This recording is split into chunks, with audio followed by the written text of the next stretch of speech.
8 grade कक्षा 7 अध्याय 6 सामाजिक विज्ञान संचार माध्यमों को समझना, पेज नंबर 174 से। तो प्रश्न लिखते हैं जी, वर्तमान में संचार के प्रमुख साधन कौन कौन से हैं, उनके नाम लिखिए।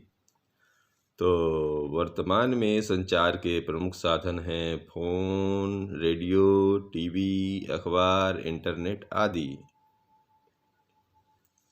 मीडिया किसे कहा जाता है, ये अगला प्रश्न है। तो स्थानीय मेले की दुकान से लेकर टीवी के कार्यक्रम तक जो भी हम देखते हैं, इन सब को संचार माध्यम यानी मीडिया कहा जाता है। तो जी अगला प्रश्न ये है कि जनसंचार के साधनों से हमारे जीवन में क्या परिवर्तन आए हैं। तो जी इसका जवाब कुछ इस तरह है कि जनसंचार के साधनों से हमारे जीवन में महत्वपूर्ण परिवर्तन हमारे सोचने के ढंग में आया है। आज हम अपने आप को विश्व समाज का एक सदस्य समझने लगे हैं। आज हम संसार के अन्य भागों के समाचार व मनोरंजक कार्यक्रम देख सकते हैं व उनसे कुछ सीख सकते हैं। जनसंचार माध्यमों से धन किस प्रकार कमाया जाता है। तो जी इसका जवाब ये है कि जनसंचार माध्यम लगातार धन कमाने के विभिन्न तरीकों के बारे में सोचते रहते हैं। एक तरीका जिसके द्वारा जनसंचार माध्यम धन अर्जित करते हैं, विभिन्न वस्तुओं के विज्ञापन का है, जैसे कारें, चॉकलेट, कपड़े, मोबाइल फ़ोन आदि। अगला प्रश्न है इसी में कि लोकतंत्र में संचार माध्यम किस प्रकार महत्वपूर्ण भूमिका निभाते हैं। तो जी इसका जवाब कुछ इस तरह है कि लोकतंत्र में देश और संसार के बारे में समाचार देने और उनमें होने वाली घटनाएं, उन पर चर्चा करने में संचार माध्यमों की भूमिका अत्यंत महत्वपूर्ण है।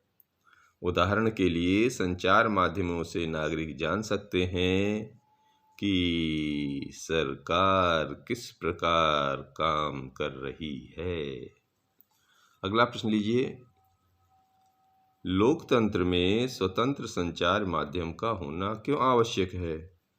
तो इसका जवाब है कि स्वतंत्र संचार माध्यमों से तात्पर्य यह है कि उनके द्वारा दिए जाने वाले समाचारों को कोई भी नियंत्रित या प्रभावित ना करे।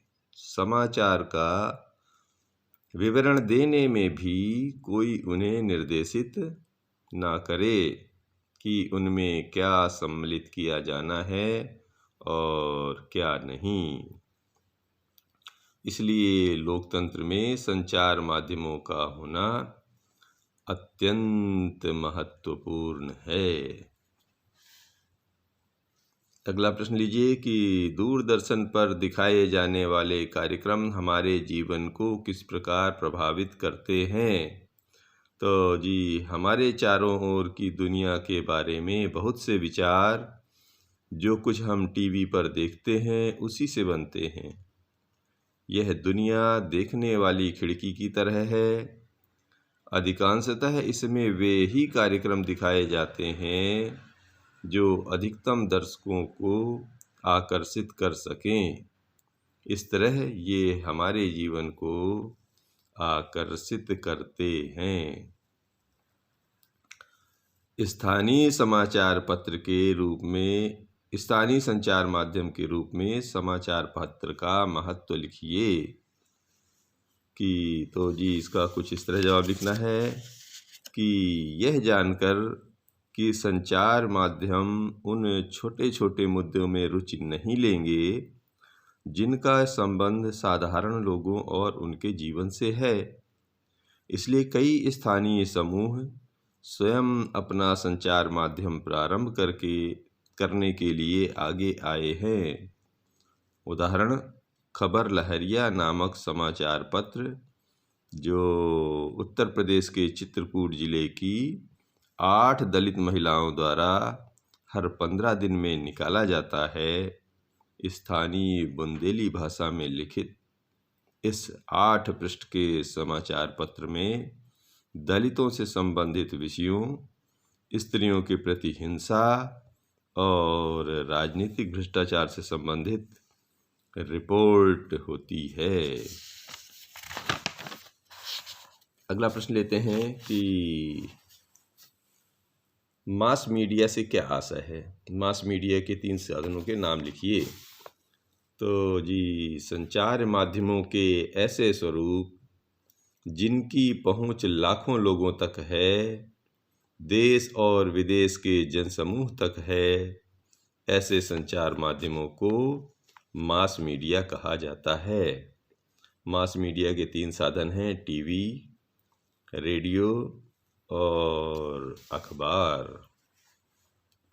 सेंसरशिप क्या आशय है। तो जी, जब सरकार समाचार के किसी अंश, फिल्म के किसी दृश्य या गीत की किसी अभिव्यक्ति को जन समुदाय तक पहुंचने से प्रतिबंधित करती है तो इसे सेंसरशिप कहा जाता है।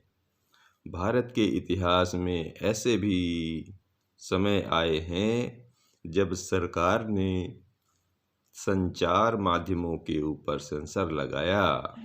इसमें सबसे बुरा समय 1975 से 77 तक का आपातकाल का था। ये होती है जी सेंसरशिप। धन्यवाद।